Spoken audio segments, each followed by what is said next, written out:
Rossoneri, this is AC Milan Talk. We are ready for a new weekly episode with all the going song of our favorite team, obviously both on and off the pitch. But first of all, let me say hello to my two guests. Welcome to Adriano Del Monte. Adriano. Hello, Licia. Hello, Sheridan. Good to see you both. And welcome also to Sheridan Bird. Hi, Sheridan. Hi, Licia. Hi, Adriano. Hi to everyone watching. We have plenty of talking points with many breaking news here at Casa Milan. So let's start with our men's first team.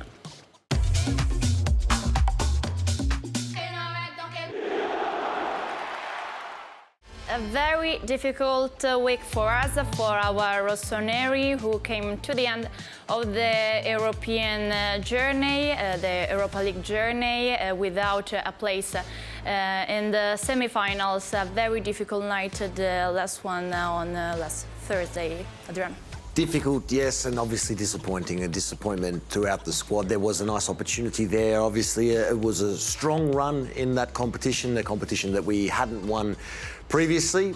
Not to be, though, against we discussed it. It was a top opponent that were in great form. And we also said, under new management, a team that had really been revived into life. And I think we saw that on the night. Sheridan, we know how football works. You've got to take your chances. And in the end, Roma did, we didn't, but look, there was that fighting spirit that we've come to see all season, and they kept at it, but in the end, just not good enough in the tie. Yeah, exactly. It didn't really fall Milan's way. Ruben Loftus-Cheek hit the bar there. The shot from Lorenzo Pellegrini that we saw earlier bounced off the post into the path of Gianluca Mancini. Gabbia there a bit unlucky. And this clearance straight to Dybala. We've all seen the pictures. We know what happened. It didn't work out. Milan had a mountain to climb after not very many minutes in the first half. And in the second half, it was all-out attack. This is the foul by Celik on Rafa Leao, who was sprinting away. But in the second half, Milan went all-out attack. Mr. Pioli put as many attackers as he could on the pitch, and Milan made chances and the players went for it, but the ball just didn't go in. Well, it went in just then. But what I'm saying is after that goal from Gabbia, it wouldn't go in again, and it just wasn't to be. Milan's name wasn't written in the stars for this particular evening. A very difficult one to take, the one at the Olimpico, but considering our whole European journey, it was made by very important matches that helped our Rossoneri to improve their European skills, also considering the next season, the next Champions League campaign. Do you agree, Adriano? I do agree. I covered the entirety of the Champions League group stage. Let's remember how exciting, also how difficult that group was. It was the group of death in the UEFA Champions League with Paris Saint-Germain, with Borussia Dortmund, with Newcastle. 6 intense, incredible matches. A new squad, many new players. Again, it's been the same narrative all season, but the European experience that these players will gain, the European experience that these players will take into next season as a stronger core, will hold them in better stead going into the new campaign. So, look, I don't think it can be underestimated, the run, the journey, obviously disappointment from the players, for the fans to go out at this stage of the Europa League, but a nice run in the Europa League, a really tough Champions League group. I think there is plenty to take away from this season that will see this team perform even better in Europe next season. Now, let's change topic, focusing on the 33rd Serie A match day. Home defeat in the derby, and pride and a late push weren't enough for AC Milan. Sheridan. No, I think we have to be honest and be sporting, and Inter have been the dominant team in Italy this season, and Milan sort of reacted a bit late, and Milan put up a good fight to get the equaliser after Fikayo Tomori scored. But Inter were just a bit too strong. It was Inter's night, and it's been a difficult week. There's no two ways about it. You can't massage it and hide it. It's been a difficult week. The only thing I suppose you can say is that it's always darkest before dawn. So let's hope this is as bad as it gets, and the team now can be galvanised and go on to positive, better things. Because bad week, thankfully it's finished, and let's try and look forward. You know, admittedly feeling a bit of regret and disappointment of what has happened. Very difficult week with many important fixtures. We talked about the match against Roma, but what about the difficulties that our Rossoneri met against Inter, Adriano?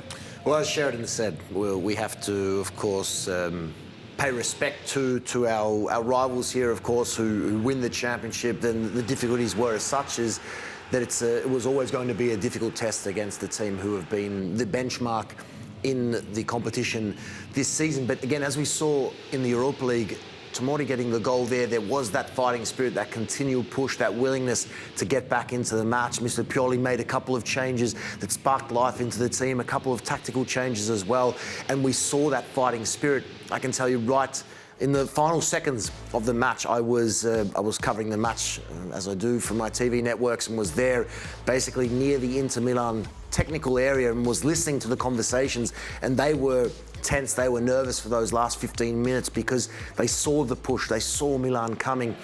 In the end, unfortunately, scenes like this, some tears from Milan fans. But look, I think when I see this, I was there, that feeling in the stadium, there's still so much love, of course, and pride from the Milan fans to this group, and understand what they've done this season. So many new players have come in, have learned what it means to play for this shirt, to play for this club.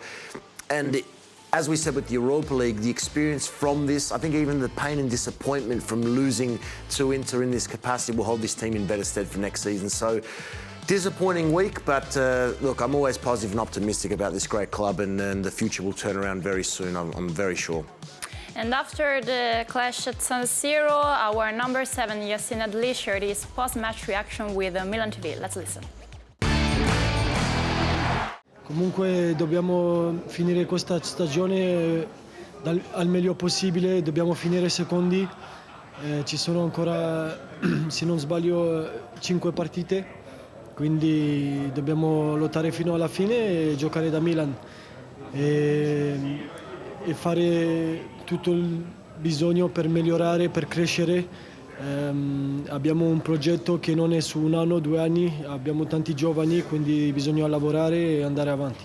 Queste partite sono differenti, non è che possiamo sempre essere puliti e fare bella figura. Oggi ci voleva qualcosa in più, c'era tante emozioni dentro della partita, a volte abbiamo avuto delle reazioni che ci stanno in queste partite. Oggi si giocava tanto, quindi il spogliatoio è deluso.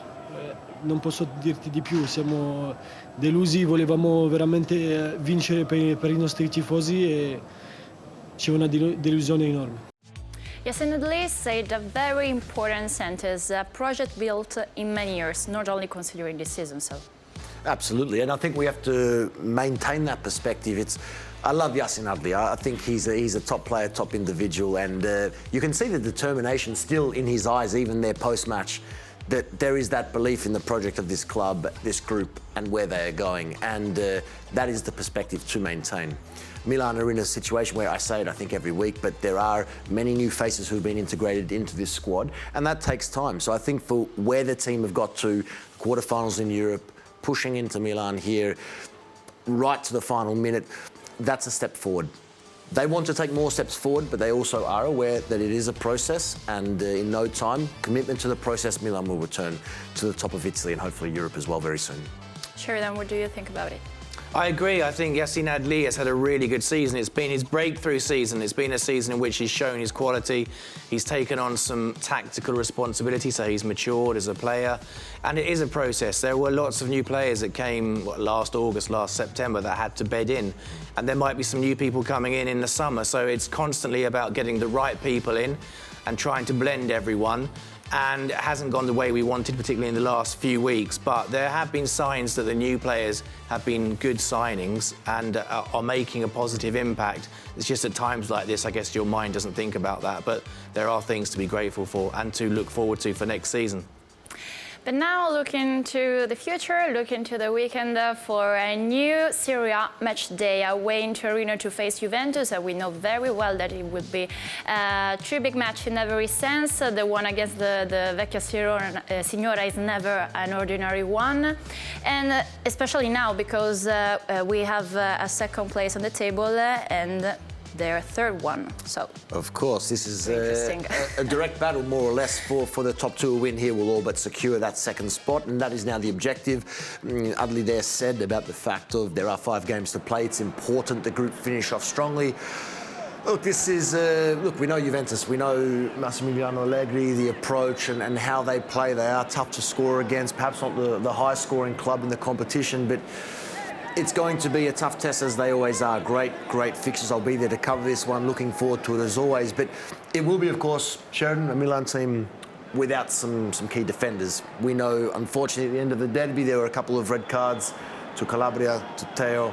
They'll miss. Tomori picked up a yellow. He'll miss as well. So, look, an opportunity for some names who perhaps haven't played regular minutes recently to come in, play against the top opponents away from home. Another good opportunity to take a step forward as a core of this squad. Yeah, I mean, decimated by suspensions, Milan. I think Adriano and I want to let the directors know that we're available to play if necessary at the weekend, because unfortunately those suspensions will cause Milan some problems. And as for Juventus, we know that this isn't the Juventus of, let's say, 1997 or 2017, but it's still Juventus at home, so it will be a tough match. But in a way, it's good that it's such a highly prestigious opponent for the next match, because it's the best way to blow away the cobwebs and the pain of this last week, because it's a match immediately where you have to be at 100% to make it count. So it's good that Milan are playing a tough opponent, because there's no time to live in self-pity or to think about what could have happened. It's about getting on the pitch and doing a job against still a very good team and a historical club. It's a very difficult period for our rossoneri, and we need and they need to finish this season in the best way possible. So Forza Milan, and now more than ever. And let's move on with our women's team.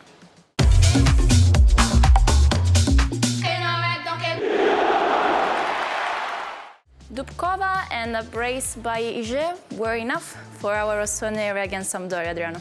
They're still on track for what I have set, the objective of winning the remaining fixtures. Sheridan, another very strong performance here. And away from home, and they've come out, and the character you can now see in this squad is starting to build. We know, of course, there was the managerial change throughout the campaign. We know that we're in the bottom half of the standings here, but a really strong response, a really strong, this form just continuing, and it is great to see. Now 4 to go. Can they finish it off? But so far, so good, having played all 4 opponents in the bottom 5, and may it continue. Yeah, that was a wonderful assist by Chantal Dompig for Kamila Dubkova. Bergamaschi, Berga with a really good assist.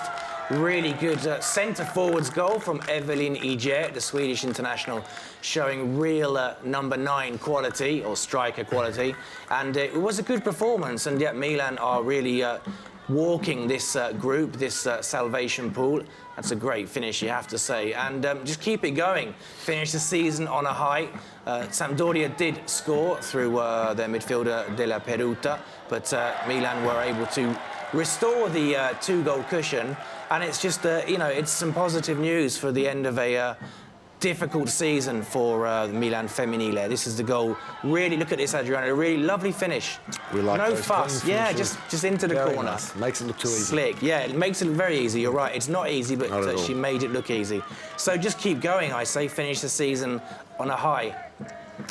And this was a very great performance for our rossoneri, who continues their excellent form.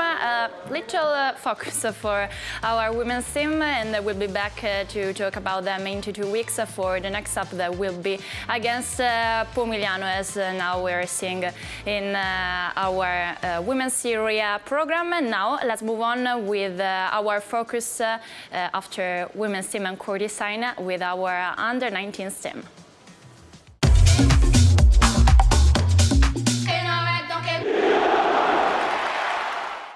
The youngest rossoneri week, considering their European journey, a dream match in the Final Four against Porto, but unluckily this dream was stopped on Monday in Lyon in the final match against Olympiacos, Adriano.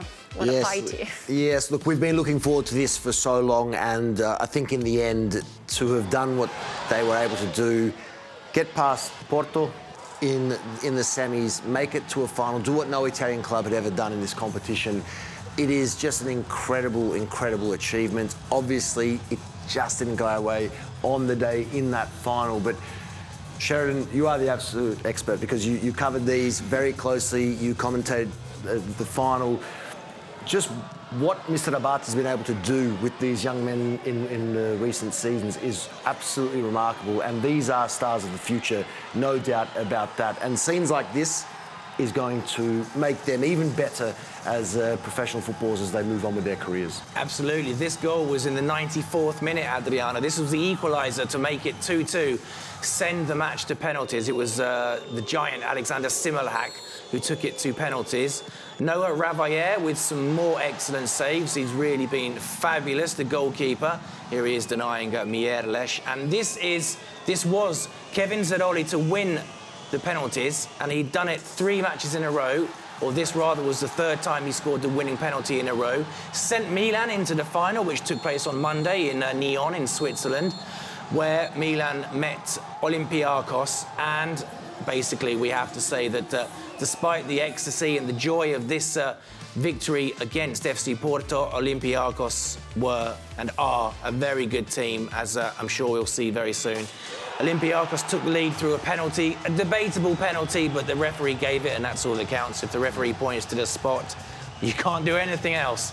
And the penalty was tucked away very well. Noah Ravaier went the right way. Then there was a bit of a mix-up, and this was the 2nd goal for the side from Piraeus. And you have to say, Adriano, it was a really good finish. I think he caught the goalkeeper out, if you look at this. Very nice. Like an arrow into the far They corner. are an incredibly talented team, this Olympiacos outfit. So, look, it was always going to be a very, very tough challenge. But to their credit, they hung in there in the end, though. Obviously, the final result not going our way. But as I said, heads need to be held high because this is a fantastic achievement in the history of this club. Not only at Primavera level, this is just a phenomenal achievement. And obviously, with goals like that, it's very hard to stop. Spectacular. PlayStation-style goal. And as you say, the result didn't go Milan's way, but first Italian team to reach the final of this competition. Every year they get a bit better. Yeah, I mean, hopefully you'll have noted that they got to the semi-finals last year and lost. Got to the final this year and lost. Well, the natural progression, I don't want to put too much pressure on my boys, but the natural progression is to go one better next year because the raw material is there in terms of the players. And Mr. Ignazio Abate is doing so well. He's obviously doing something right. He's obviously got a connection. He's obviously got the players listening to him and on the right frequency. So the future is so bright for this young group. And we've already had them this year in the first team squad on several occasions. So the quality is there. Let's just hope for more of the same next year, but just going a step further and actually bringing the trophy back to Lombardia, back to Milan.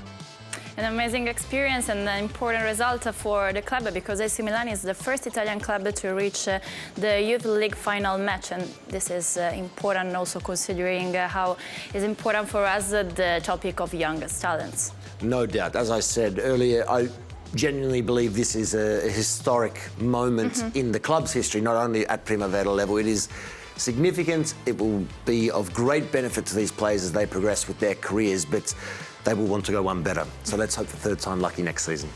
Talking about the Primavera Una League, next one will be Monza. What about this match, Sheridan?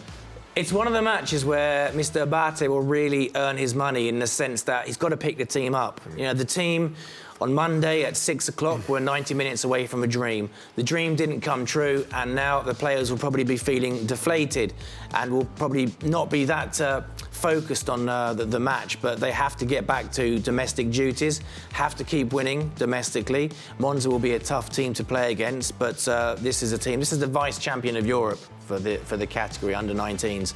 So, you know, they have to pick themselves up. Maybe have a couple of days just thinking about the match against Olympiacos, analysing what happened, what went wrong. But then it's time to get started, get back on the horse. With a focus on our 19th, we come to the end of this weekly episode, and we'll be back in a week. Let me say thank you to my 2 guests, my 2 friends. Thanks to Giorno Del Monte. Thank you, Licia. Great to see you as always. And thanks to Sheridan Bird. Thank you, Licia. Good to see you both, and we'll be back soon. See you next week, guys, in the Rossoneri. That's all for today. Thanks for following us. See you again, as always, on AC Milan Talk. Ciao.